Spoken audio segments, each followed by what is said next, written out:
Inspiration, brave action, and heartwarming journeys. This is what the Louise H. Reed Show brings you. Now, here's your host, Louise H. Reed. Hello, everybody, and good morning. Thank you for joining me this wonderful with listeners in over 145 countries and millions of iTunes downloads and ongoing podcasts. I'm the fortunate host to be with you every Tuesday at this time to showcase and explore with you the incredible journey of amazing people who've truly embraced the notion of taking brave, bold action in pursuit of their dreams and goals. So thank you for joining me, all of you, today, as you do each and every week. As a reminder, something that I am not so good at reminding you is that I would invite all of you to call in anytime if you have questions for me or for any of the guests that I may have on the show. So periodically throughout the hour, I'll be informing you and reminding you of the phone number. It is 1-844-390-TALK. So please, if you have any queries, comments, questions, myself and guests, feel free to call in. So before I talk to you a little bit and introduce to you today's guest, I want to share with you some feedback that I got from a listener who heard my show with Dan Forster a few weeks ago. So here's part of this listener's email. He said, "Firstly, I would like to start off by saying I thoroughly enjoy your program and the guests you have on. Their stories are very enlightening and inspiring. One guest in particular, Dan Forster, said something that really had an impact on me. The thing that stood out about Dan, other than his incredible story that should be a movie, was a comment he made, a simple concept that I'm going to apply in my own life. When he was asked about advice he'd give to someone wanting to start their own business, he said, just start. Don't get too bogged down in the details." The listener went on to say, "It really hit home with me. It made me realize we tend to make excuses, whether we're talking about our own business, looking for a new job, or getting healthy. We get stuck in the details before we even start." So I'd like to thank my listeners who send in these emails. Thank you to the listener who sent that email in. They certainly keep me motivated and inspired to bring amazing guests who are willing to share their journeys with all of us. So now on to today's guest. I'm really excited. For those of you who are watching on Facebook Live, I have a t-shirt on in honor of this amazing guest, which I had already. I did not purchase this in preparation for this interview. I have with us Brenda Andress, who is the Commissioner of the Canadian Women's National Hockey League for today's show.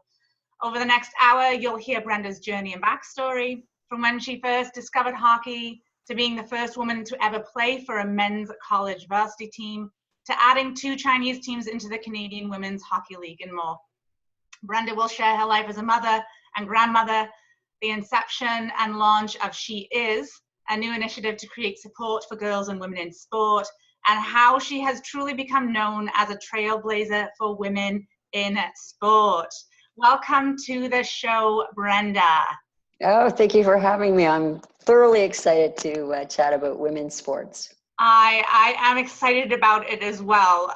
Being a woman myself and a young girl who is very active in sport, there are lots of angles that I'm really interested in exploring with you.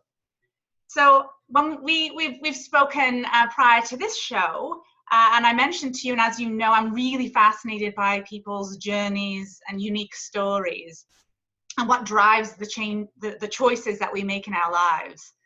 So I really want to know about what you are doing in the world now, but I want to rewind the clock a little bit first. So let's start at the beginning.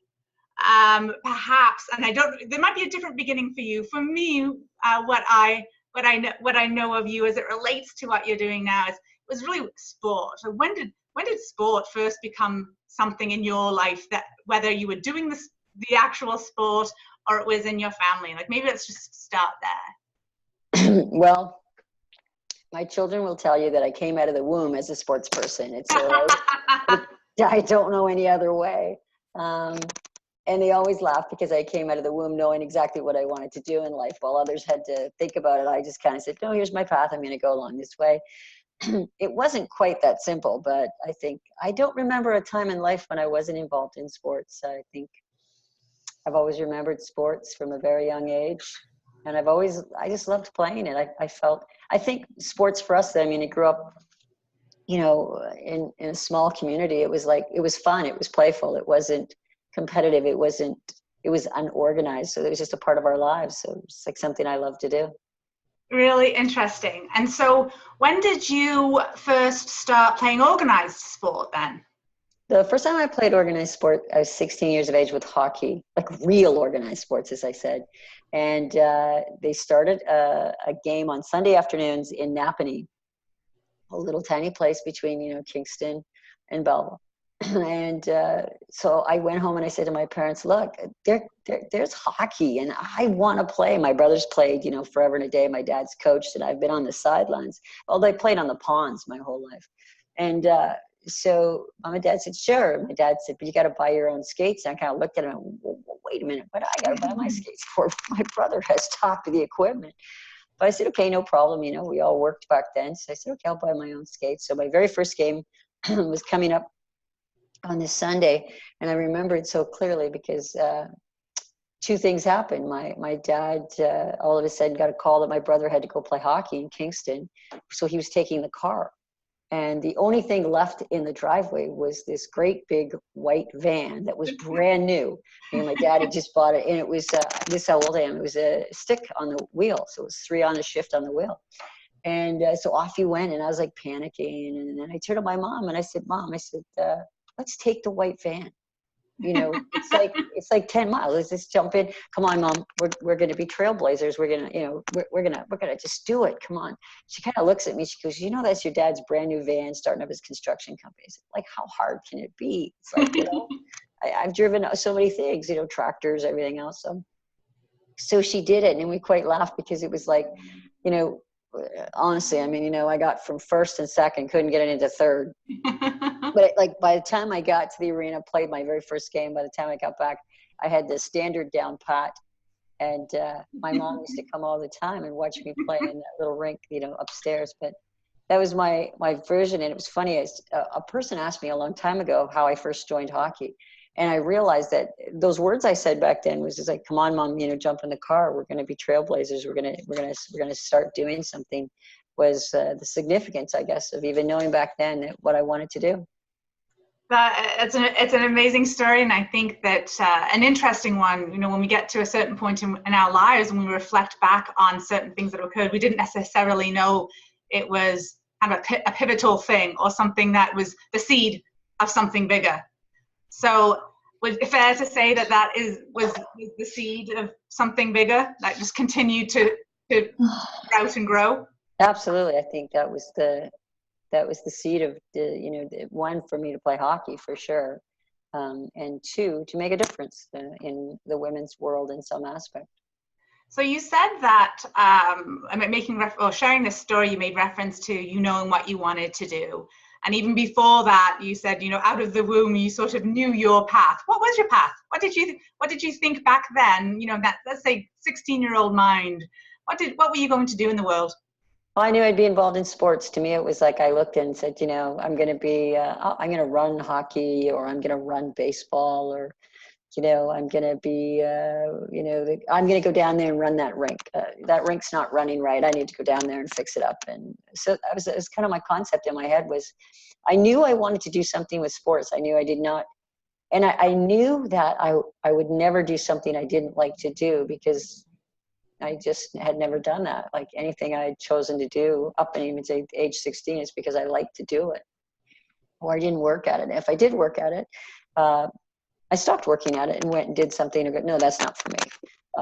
It isn't good for me or the employer. I'm not here. I'm only half here to earn a paycheck. So I've always done I've always followed my heart and did what I wanted to do, and difficult. And at times, I had to work part-time because I couldn't get full-time in what I wanted to do, but I just waited, looked for the opportunity, and then took the opportunity.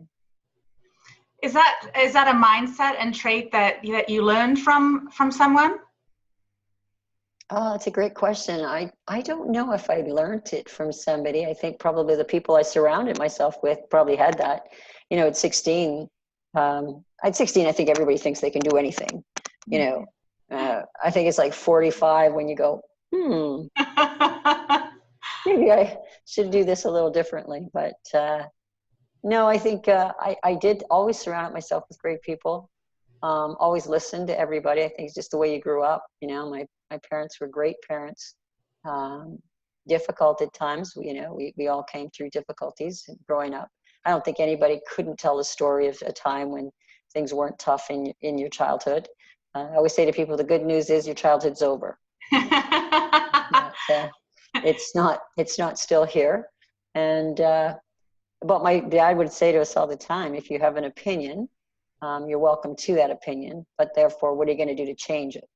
And so to me, it was like, yeah, okay, so if you stand up and say something, if you didn't vote, you couldn't talk politics at our house because you didn't have that right. If you were going to sit and complain about something, but you had no plan to fix it, don't complain.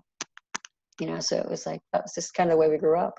I think those are really, really critical, pivotal, concrete examples of things that contributed to who you are. Yes, there's a whole nature-nurture debate, which we could get into, which we won't. But you already commented on, you were born a certain way, and I happen to agree with that. And then the influences around you in your life. What advice would you have to someone who perhaps didn't have that good fortune? I'm happy to say I also had the good fortune of having a really solid family foundation. My nuclear family was very much like that. What would you say to someone who is in that position where they are teetering on that place of indecision and unhappy, know they want to do something differently, but don't have that mindset? What would be what would be some advice you might give to that person? Well, I think the thing that even for myself, is I, spent many years kind of going through my own life. It's just like, even as this person that I am and I'm okay to say I'm a strong person. I'm okay to say that, I know what I want. But on the other part, as you go through life, people put expectations on you. People put beliefs on you. People put opinions on you. And lots of times, even for myself, it's like, after a while, you start believing what others say. So, this is what you should do. This is what you should be. This is what you should do. And I think it's the strength of within ourselves to say, the only voice you need to listen to is the one inside you. And, that's probably the one we least listen to. I don't know anybody yet who didn't go into something that was catastrophes afterwards, where you went, I knew I shouldn't have done that. Yeah. Well, of course we did, but we followed what everybody else said and we went along with it. So, and again, I did have a strong family base, but I also had a very difficult family base. My father was an alcoholic, so that, my life was very, unique and difficult at the same times, but it's what you take from that. I think it's what I don't, and I, don't want to cause you hate mail here or anything, but I don't think anybody out there could say I had an absolutely perfect childhood. And I don't think anybody out there could say, and if you had a perfect childhood, great, you probably had some difficulties in someplace else in life. So I think it's a matter of saying to yourself, if I was you, same thing as what I've done is people say to me, well, I don't know what I want to do. And I say, okay, well, write down everything you don't want to do. Don't do any of that. What's left is what you want to do, because you got it down pat. It's kind of like everybody always wonders. It's really easy when you make the I don't want to do list. So make that one first. Don't do anything on the I don't want to do list. Start to pick stuff on the I do list, and I think you'll be okay. So a few things I just need to comment on. First of all, I really just appreciate your openness and authenticity. I think that's really where the value is in the kinds of conversations that I like to have with my guests. If people read your full bio, which is incredible, all the awards and accolades you have received, it's incredible. A highly successful woman, both in business and personal, your personal life. But when we look at people who've achieved that kind of success, we often don't recognize that they too have had obstacles along the way.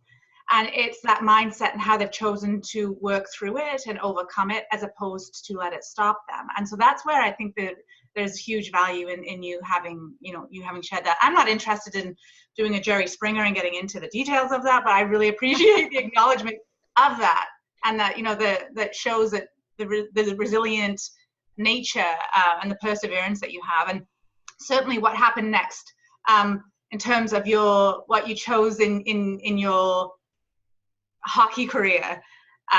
These are other examples where you had to be resilient and had to have a lot of personal fortitude. So why don't you tell us a little bit about how your hockey journey continued? So we heard how it started at, formalized at 16, driving dad's white truck.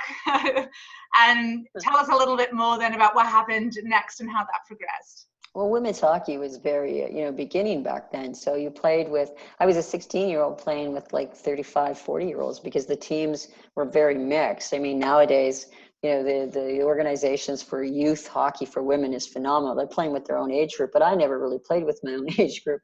And then off I went to college, and college was very much about, at that time, university didn't have recreation leadership. They didn't have sports management. They had, kinesiology and phys ed. And I'm thinking, well, those are two things I don't want to be involved in any way, shape, or form. I want to actually, be the person that's running the entire arenas and pools. And in the past, that was usually run by the hometown hero guy that was retiring from hockey. And they said, oh, let's give you a job in the rink. And as it progressed, you needed to know more than just, what that was. So, I went off to college, and, when you went off to college and I took recreation leadership at Centennial, and it was like, so everybody coming in for recreation leadership was all jocks, all sports people, right? So we were playing, and I'm playing on the AAA team here in Toronto, and I'm playing on the college team. And back then, if you played on the AAA, you had to play in the house league in order to build a system. So I'm already playing on 3 teams. And I might at that time, so this would be 40 years ago. And so we would get together as a group of people, and, we all played guitar, and, back then, it was very in Cat Stevens. We'd all sit around and sing. And a couple of the guys said to me, hey, buddy, you know what? It's great you play on 3 teams, but you couldn't make the men's team. And I went, give me a break. Like, you guys, I could make the men's team, There might have been a bit of alcohol back then involved. Could have been 20 years of age, a bunch of us sitting around. So it started out as a joke. I mean, it was just a joke that somebody said, I couldn't do this. And then he said, come on, Brenda, let's go play. And said, okay, so I went out to a practice, and the poor coach skated the boys to death. And I'm already playing on 3 teams. And so I'm thinking, I have no problem. And the guys got killed. And at that time, Justine Blaney was also doing a lawsuit, just to be able to play where she wanted to play. And I remember the dean calling me in and go, okay, Brenda, you can play on the team. And I'm going, what? I don't want to play on this team. I'm a 20-year-old. I'm not into politics. I'm not into, I'm just like, I'm a hockey person. I'm a, that's it, nothing. But anyways, I did play, and it was very different. And I think it was one of the great things I learned is that it was very different playing, because I got the opportunity to see what that world was like, and it was a very different world for sure. Their skill level's the same as our skill level, but their body strength is twice ours. So, to me, it was like we needed to create something that was more for us. We didn't need to be playing in the men's world, I believed. I think 2 different games, 2 different strengths, but very similar skills. I think our skills are as good as theirs or better at times. So that was that. And then I just, continued to play, and then started to ref. Was one of the first women in certain areas that refed the men's game. I coached my son's game. Then I had the stroke. And when I had the stroke, I kind of stepped back and knew that, my hockey days could be a little bit over for a bit. I don't want to be out there, taking some smacks. Right. And so I went into reffing full time and decided, okay, well, if I'm going to ref, then I need to go all the way. And, of course, Brenda. So I started to train and ref, and it was phenomenal. And I attended the level 6 clinic and became one of the first of a couple of women that got their level 6 in Canada. And it was quite unique. I love the game. I actually love the game of hockey. I try to explain this to people, but it's like I come alive when I'm on the ice. It's like to this day when I skate, I can hear the edges of the ice. I can hear my blades cutting in. I can hear, the hum of the dehumidifier, and you can hear the crowd in the back of your head, screaming. Like all of your senses are electrified. Yeah, it's like I just love to skate. What an amazing feeling and way to describe that. And I think that for the listening audience, if there's anything in your life that brings you that kind of joy, do that. Do more of that. Yeah. Find out how you can work in that, and you won't work another day in your life. And so you've started to talk about this a little bit further to what you were just saying about this joy that you clearly feel, and joy might be an understatement, but when you're playing hockey yourself, why is the topic of women in hockey, why is it so important to you that you're doing what you do now? So talk us through a little bit more about the why behind it, and then what you've just recently launched. Well, the women that used to play in the National Women's Hockey League, that league folded, and a couple of phenomenal women, one being Sammy Jo Small, tried to run their own league in 1 year, and the following year came to me and kind of said, "Hey, Brenda, what are you doing?" And I had been the commissioner of Parks, Rec, and Culture for like 20 some odd years in many different areas, and got the opportunity to build facilities, which I love. One of my facilities they built in Newmarket, north of Toronto, won an award because it was so community based, and I love. So I built rinks and pools. Yeah. But I was bored, and I was not doing the right thing, and I was starting to look for something else. Which again, hence goes back to okay, if I'm not here, then I need to find something else. Right. So Sammy came to me and said, "What do you think about, I need you to, we want you to create the league. We want you to build it. We want you to take it and do something with it." I said, "Okay, but if I do that, here's my dream. Here's the way I see it going." And it's like, it's not a recreational beer league anymore. It is actually a professional league that we're going to build, and we're going to end up trying to pay the players. And more importantly, what we want to try to create is an opportunity for women, not only on the ice, but off the ice. So women to be commissioners, women to be general managers, women to be operations and scouts. And so young girls at the age of 13 can say, "Oh, you know what, I'm not going to get a scholarship. I'm not going to play for my Olympic team. But you know what, I might be able to play for that professional league, or better yet, I might be able to work in it." So giving these opportunities to young girls to say, I can continue in sports because there's an end game for me. There's something that I can strive for.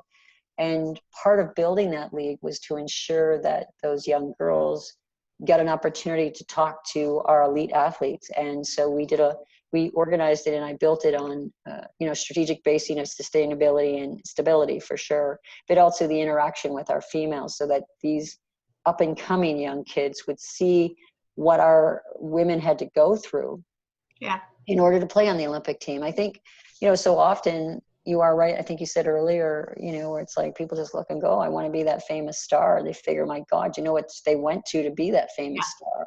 And so that interaction was kind of there. And we started out, I think the first year we had $100,000 and, one sponsor, which was Scotiabank. And then we were very lucky that, now we're sitting with we're giving our players a stipend. We're in a place of, over a $3.6 million budget from $100,000 over the last 11 years. So the league has grown. We've had phenomenal athletes come forward. Our benefit is our players. It's like they're the gift that gives back to the players, and it's the opportunity for them. And I've said this to them many times. Yes, you are a hockey player. Yes, you get the benefits, what I would have loved to have done, at your age, but it's what you do with this opportunity. You're building your own legacy right now. And I think that's hard for a 25-year-old to hear, like, what do you mean? What do you mean? I'm going, well, whatever you do right now, your connections with the sponsors, your connections with the people, your connections with the community, that's your legacy you're building. It's what do you want to leave behind? What's the footprint that wants to follow?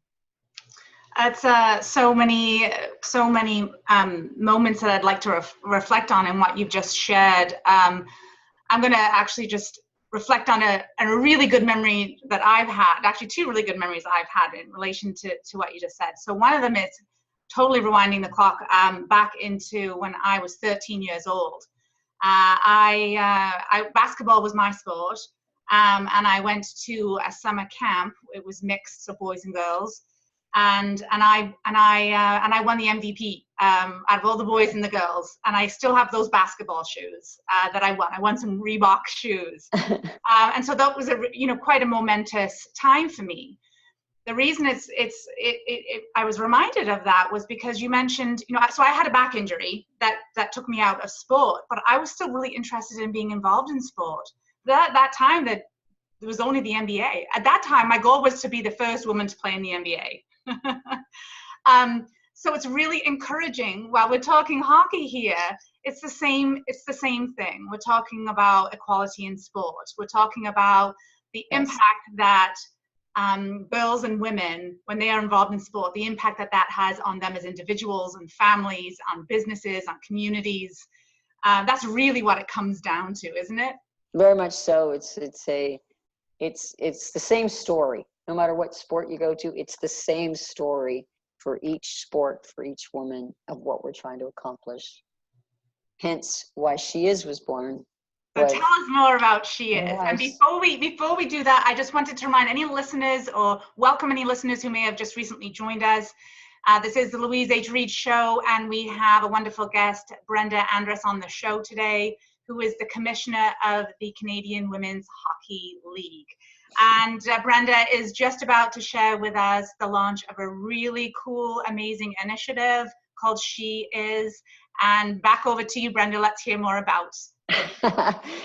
Well, it's one of the things I wanted to do is continue to make a difference. And at the last couple of years in our society, you've heard a lot of Me Too, Time's Up, Black Lives Matters, so many different things. And so often people would say to me, "Hey, Brenda, are you going to the march? Are you going to do this?" And I'd say, "No." And they'd go, "What? Like, what? You're a feminist. Get out there. Get out there." I go, "Actually, I'm a peopleist." I said, "Not a feminist. I'm a peopleist." I said, "I believe in everything."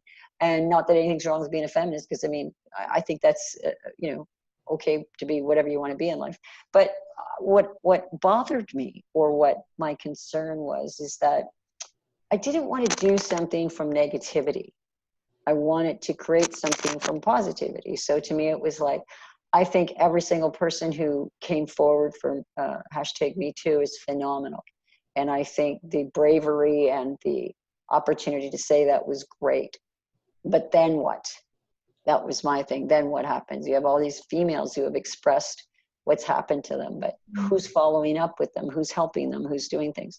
And so, and same thing with the political. I think it's great to march, but like, are you voting?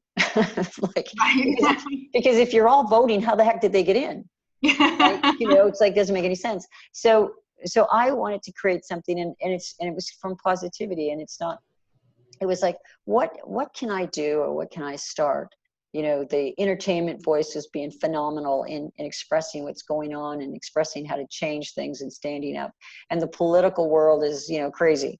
The best words I can describe that, across everything. And, the media was voicing opinions and voicing thoughts and ways to do things. And I said, but yet the largest voice in all the world is sports. And that largest voice has never said anything. The GDP is, the product there in sports is larger than any other product in the world. But quietly sits the voice of sports that says, what are we doing for women? How are we doing things? And so I thought, okay, well, what if I created, and I don't know where SheIS came from, to be honest with you. I just said it one day and I thought, I love it. And then I sent it off to this phenomenal person, Sean. I said, Sean, here's what I'm thinking. And I told him the kind of story, what I'm thinking and doing. He sends me back the logo and I go, I love it. Right. Yeah. Because I want to be inclusive. I don't want it to be closed. It was an open circle. It was so many different things.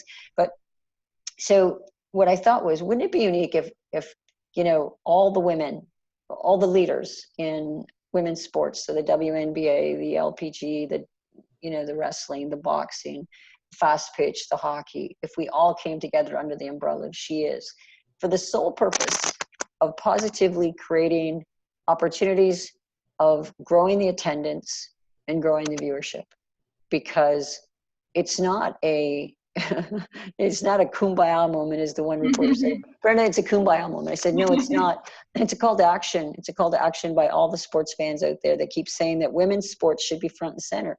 And I'm saying, okay, do something about it. Don't sit and complain to me. Don't sit and say it's not right.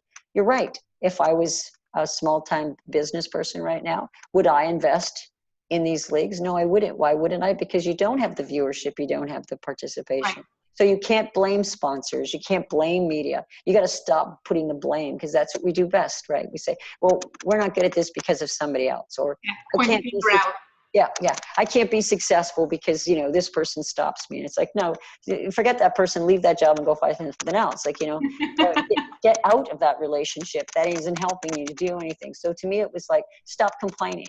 Yeah. Stop complaining. If all of us join together as this phenomenal collective under the umbrella of SheIS, which SheIS has no, it's a not-for-profit, it has no political gain, it has no financial gain. And we together brought all the leaders. And then we said, okay, how can we help each other? Like, what if just all of our own athletes followed each other? Like, heck, we're like 14 times what our viewership just was if we follow ourselves, if we made the difference. And so stop looking for outside help and look for inside help. And what if we created SheIS games where, you know, we're creating an opportunity to bring women to these games that have never been brought together? And what if in the entertainment world, we looked out and said, hey, female and male entertainers, come to our games. You go to these games and the boys. What if you supported women in this way? So not just saying like this, but just actually attending our games and saying, hey, this is a great opportunity. So it was born from that, to really cross-pollinate and share experiences and try to build up this wonderful opportunity for us to support ourselves in it. I mean, the first time I stood on the stage with these women, it was unbelievable. And just recently we held a great meeting of the collective, as I started to call them, and where we're planning our strategic plan for the next year and saying, okay, look, here's how we believe as a collective we can all help each other, and here's how we believe moving forward. We're not going to go away, but we're not going to go away because we're angry. We're not going to go away because we're happy. And we want to create something that is phenomenal for you as the leagues. And what a great opportunity. You're now all at the same table, and to share experiences, to share potential sponsorships. You're at the same table and we're all working together. We're not working in silos. You said many times the question, or the two words, what if? And I think that is so powerful. It's just such an opportunistic way of looking at options. And I think that I thought that was really cool. So I wanted to point that out. I am curious as to the response that you have received from, you know, males in sport. What has that kind of response been in terms of supporting this effort? Well, so, you know, this is a key thing. I want males to be involved, and it's important they are involved. Like, you know, there's fathers, grandfathers, and uncles. So when SheIS isn't about just women, it's about getting men and women to support their family. Really, that's what it is, right? It's like they're supporting your family. Because, you know, I've worked with phenomenal people over the years who are supportive of it, and men in guidance, and men who want to grow our sports, all different sports. So to me, it's more about growing the fan base, and those fan base is men and women. So I've had no negative feedback. And you know what, we will be looking for, you know, moving forward to contact, you know, the NHL, the NBA, and all those different things to say, and here's how you can help the SheIS organization in growing our audience. Because if they grow, if the WNBA and the CWHL grows hockey and basketball fans in the women's division, it grows hockey and basketball fans everywhere. That's the benefit of every sport. So it's a win-win for them and a win-win for us. Yeah, there's no loser. There's no loser in this.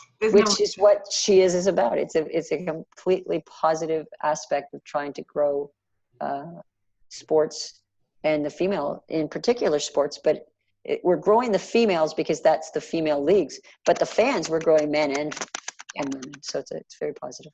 So why do you think, I kind of have my own thoughts on this, but I'm interested in yours. We open up the sports page of the newspaper, or the sports section, and we don't really see, from the looks of it, women don't play sport. What are we going to do about that? How does that start to shift and change? Because I truly believe that, I love quotes, and there's a really great quote by Marian Wright Elderman, who said, "You can't be what you can't see." And I feel like we have a responsibility to young girls to be showing them what they can be. I think SheIS is part of, is part of that. That's part of what you're hoping to do for young girls. But the newspaper, whether it's online or in print, I think that's a pretty profound, that women are missing from that. Can you talk to me a little bit about that?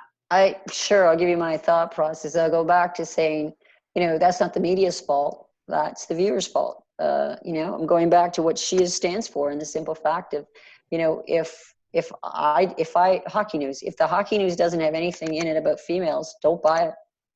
If they do have stuff in there, buy it. And when you buy it, use your social media to say, the reason why I bought this magazine is because it has females in it and it's doing it, blah, blah, blah. Again, it's like, if you grow the viewers and you grow the fan base and the fans speak out and say, this is what I want to see and hear, that's the difference. The men's sports page will disappear if there's no fans. Right. The owners will disappear if their arenas are empty. So it's like, it all goes back to the simplicity of the viewers and the fans. Whatever you decide you want to see and hear, it's what's given to us through social media, through the newspapers, through the TV. It's us that demands what's to be seen. And I'm saying at this particular point, if you would be so kind, women and men, to support what you believe in, support the women, and then you'll see it. I know it. Whatever the viewers want to see, the good, the bad, the ugly, that's what's printed. Yeah, it's if you ask any man what if they want equality, most men that I know would say absolutely. That's what women deserve. They want that for their wives, their children, their nieces, their neighbors, the young girls and women that they know. And so if you're listening out there, men and women, this is how you can actually do something about it. So how can listeners find out more about SheIS, and what are the social media places that they can find you? How would they find SheIS? So SheIS Sport, singular, is our website. But we're creating a SheIS challenge. So hashtag SheIS challenge. And what we're asking people to do is the simplicity of go and watch a game, or as in attending, or turn on your TV or your phone or mobile iPad, whatever you want to turn on, and videotape or take a photo of yourself watching that game or attending that game. Use the hashtag SheIS, and then challenge 3 of your friends to do the same thing. So much like the ice bucket challenge, what we're saying is that here's the simplicity of it. You all use your phones every day. You all use your social media every day. Hashtag SheIS challenge. When you take that photo of you watching, or you actually purchasing a ticket to one of these games, you can go on our website and you can see where any games are around you of all the different sports that are joining us. I mean, you can look it up on the website in a second from any sports, but that's the simplicity. This is the tools I'm giving every single viewer, every single person who's watching your show. This is the difference you can make. Just walk out, take their photo, take the video, hashtag SheIS challenge, and challenge 3 of your friends to also do the same thing. So if I may, I would love for you to share your grandson's story about, may I ask you to share that? I don't know how you say no now. Yeah. Oh, my poor kids. Real, right? That's making it real, and it's actually okay. Yeah. How you, regardless of age, regardless of type of sport, regardless of level of sport, we're talking about all of any kind of sport. So it's so true. Let's hear it. So my grandson is 12 years of age, and love him to death. Love all my kids and my grandkids. And they've all been dragged to all the CWHL games and everything else. So they're pretty open into women's and sports. so we were sitting, it was like 4 weeks ago, we were sitting and he plays soccer.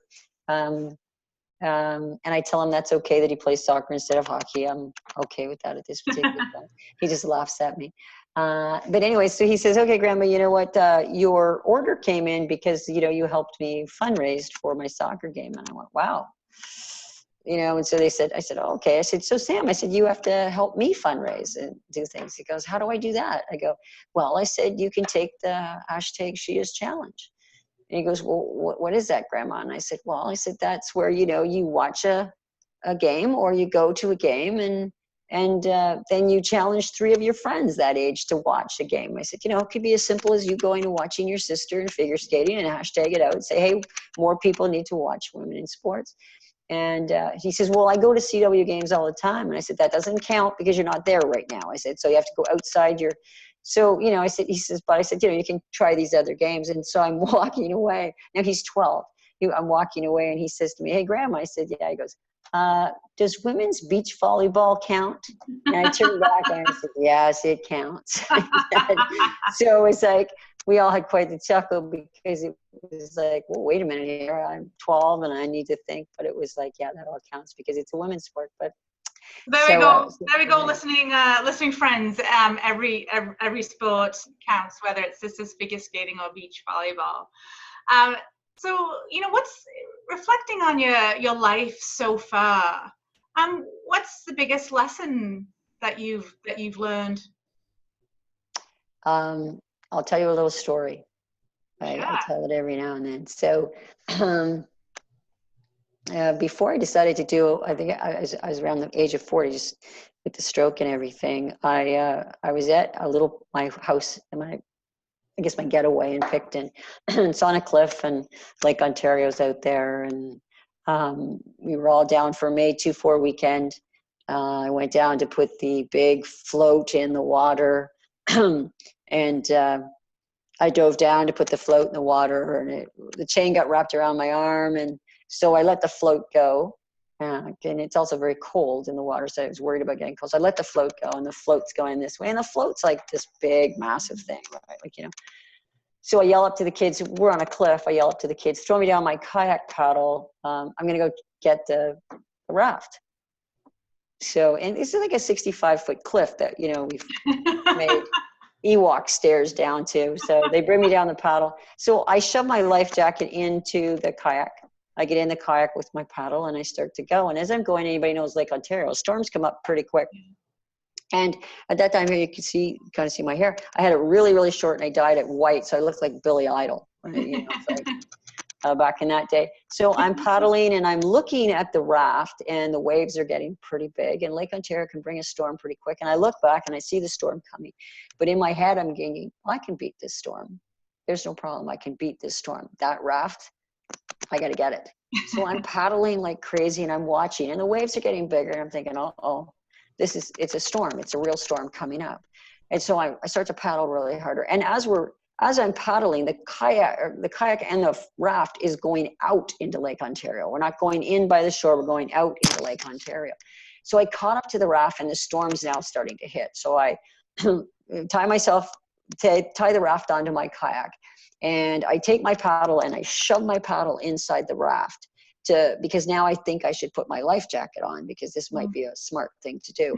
And so at that time, my kayaking life jacket was over my head. So I had to reach down, put my hands up, put the life jacket over my head. And just as I put that life jacket on over my head, the rain started to go crazy and the wave hit and the wave just turned the kayak over. And when the kayak turned over, the paddle took off. And so I did a 180 and came back up. Or 360, I guess, whatever it is. I came back up on the other side and now I'm sitting there, I'm wet and I'm like 7 to 8 kilometers off the shore, no paddle. And the storm's still coming, right? So, and it's massive now and it's like crazy. And I'm thinking, well, frig, you know, I have to get to shore because first I have hypothermia. I'm not going to last very long. So I have the raft, which is, think of the raft as a 6-foot diameter rubber tube that's being dragged behind my kayak with no paddle. So I'm paddling with my hands and my kids are back and they phoned the Coast Guard to say, you know, my mom she's out in that storm in a kayak, and they're saying, we can't get there because the storm's so bad, you're not going to see anything, right? So my daughter was pregnant with Sam at the time. So he was like, you know, they're going up and down the shore, trying to find me. They try to bring the Sea-Doo boat out. The Sea-Doo boat, the waves are too big. They have to bring the Sea-Doo boat back in. So I'm now in the middle of the lake. I have a walkie-talkie on that's good for 10 miles. That's just a lie. You can't use those things. Doesn't have any sense. Even though I talked into it for the whole trip, it's like I'm thinking, this thing does not work. But I started to talk to myself a lot. And I started to say, okay, so what's the lesson? Like, why am I out here? Why don't I have a paddle? Why am I trying to get to the shore? And knowing that if I don't get to the shore, I'm probably not going to see the next day. And so what is it that what am I supposed to be getting in life that I'm not getting? Because sometimes as a learning curve for me, it has to be a little bit higher than that simplicity one. So I'm paddling and I'm talking to the universe or God, whoever people want to believe in. And I'm saying, look, whatever it is I'm supposed to do, and I'm not getting it, you know, perhaps maybe think about giving me a second chance. You know? maybe I'll get it. Maybe I'll be okay with learning this, right? And so I'm paddling and I'm looking and I'm seeing the shore. And many times they thought I'll get out of the kayak and swim. And I'm thinking, no, that's how people drown, stay in the kayak. And I can feel my arms, like you can feel it because I'm getting frozen, right? You know, and I'm seeing it. I'm thinking I have very little time left until I'm on my way to New York State, right? You know, because it's like I have to make that curve. So long story short, I get to the cliff and I make it. And I've got the raft with me. You know, that raft that raft will never beat me, right? Like 6 foot. And so now I have to climb up the cliff, right? So most people would think you wouldn't take the raft with you, but not me. I took the kayak and the raft, for which halfway up the cliff, I came back down. And when I came back down the cliff, you know, I said, I get it. I'm asking you to, you know, give me a second chance. And at the same time, I can't let the small stuff go in my life. And that small stuff is that raft. So I untied the raft and I watched it go out from that place and the shore on the cliff. And I watched it go out and I said, okay, that's the small things in my life. Right. Those are the things that all those people told me I couldn't do. All those things those people said that I should be, that I'm still trying to carry. Right. And so, okay, you're gone. See you later. Bye. And I turned around and went up the cliff.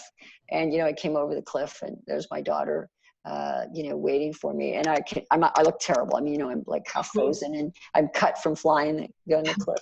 And all I could get out of to her as I was starting to cry was I lost my paddle. And and tomorrow is going to be different for me.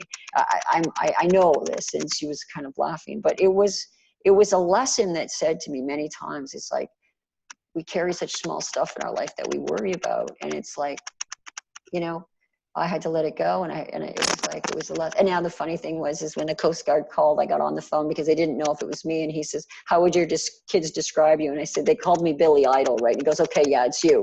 You know, you don't have to look for it, in case they're trying to, you know, get rid of you at a young age or something like that. But it was a defining moment for me in many ways, because it was like, you know, I was trying to make decisions about, you know, many different things. And it was right after that I started the Canadian Women's Hockey League.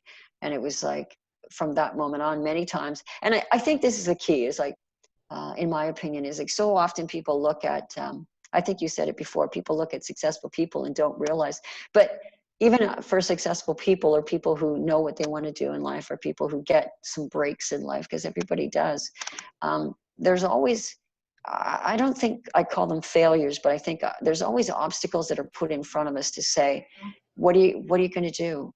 And I think we're successful when we listen to the person inside of us that tells us to do it. And I think we have a longer path if we listen to somebody else.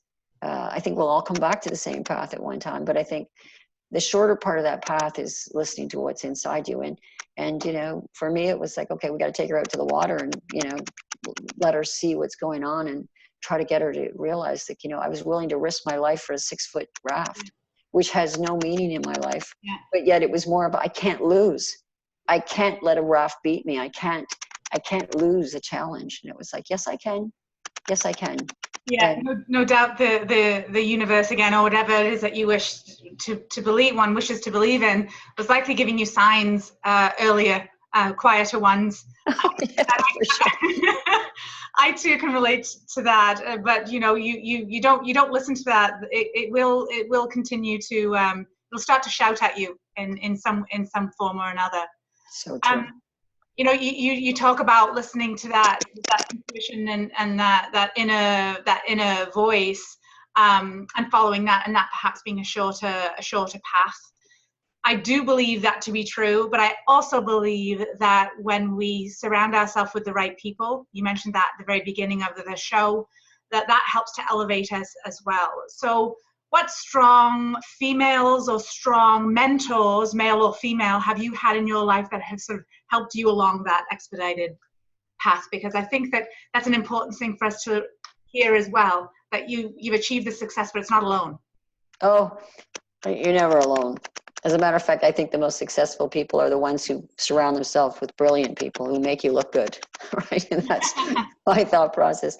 I've had a ton of people in my life that have been great individuals. Stacy from tennis, from the time I met her, she was phenomenal in just being there. Whenever I reached out, she would say, well, talk me through it and say, what do you think? And it's like, she didn't know me from the hole in the ground, but, I met her at a leadership breakfast where she spoke. And then I walked up to her afterwards and said, this is what I'm trying to do with the CW. You've been so successful. Can I call you? Can I write you? She said, absolutely.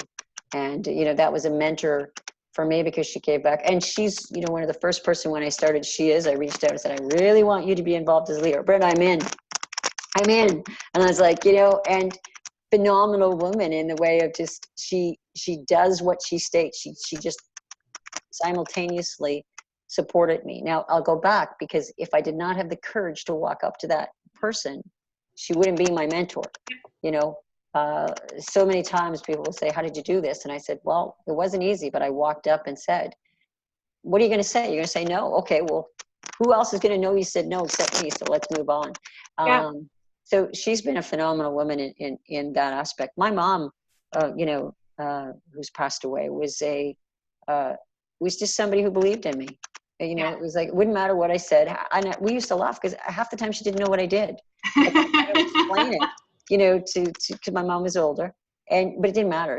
Hers was like, she jumped in that car when nobody else would have, and said, had that faith and belief in you, that you could be what you were putting your mind to. Yeah, she was just, didn't matter. She was, there, whatever you want to do. And I think that there's been a lot of men in my life that I've met along the way that have helped me grow. I remember this one kind of gruffy old man that everybody was afraid of, and I just wasn't afraid of him again. And he was great with me. He'd say to me, he had a Scottish accent, and he would be like, Brenda, he says, always remember, he says, you can always be replaced. He says, but you can, most times, he says, what you want to do is not that you're not replaceable, but that people maybe remember you. That's more important, he says, because if you're not replaceable, you didn't do your job. Yeah, right? You're right. You're not. So people always say to me, if you had a legacy, what would it be? I said, my legacy would be that anything I do survives without me. It's not about me. It's about what we've created. And, I'm long gone in 20 years, but the legacy of what we started is still lives on and grows. That's the right legacy. And I'd love to actually continue this conversation, but on that note, we've got a couple of minutes to wrap up. And you said something earlier in the show, and just said it again now, and I'd like to challenge our listeners with something that you have said a couple of times. What are you going to build? What are you going to do to build your legacy? So in the words of Brenda Andress, I ask you that and suggest that you reflect on that. So thank you so much for your time, Brenda. I loved having you on the show. And I would also like to thank all my listeners and loyal followers, and remind you that information about my show, about my amazing guests and Brenda, and a recording of this live show via podcast can be found at louisehreed.com. Thank you so much, everyone out there, as well to my producer, Cameron. Much love and gratitude to all of you. Have a wonderful day, my friends, and we'll see you next week. Thank you.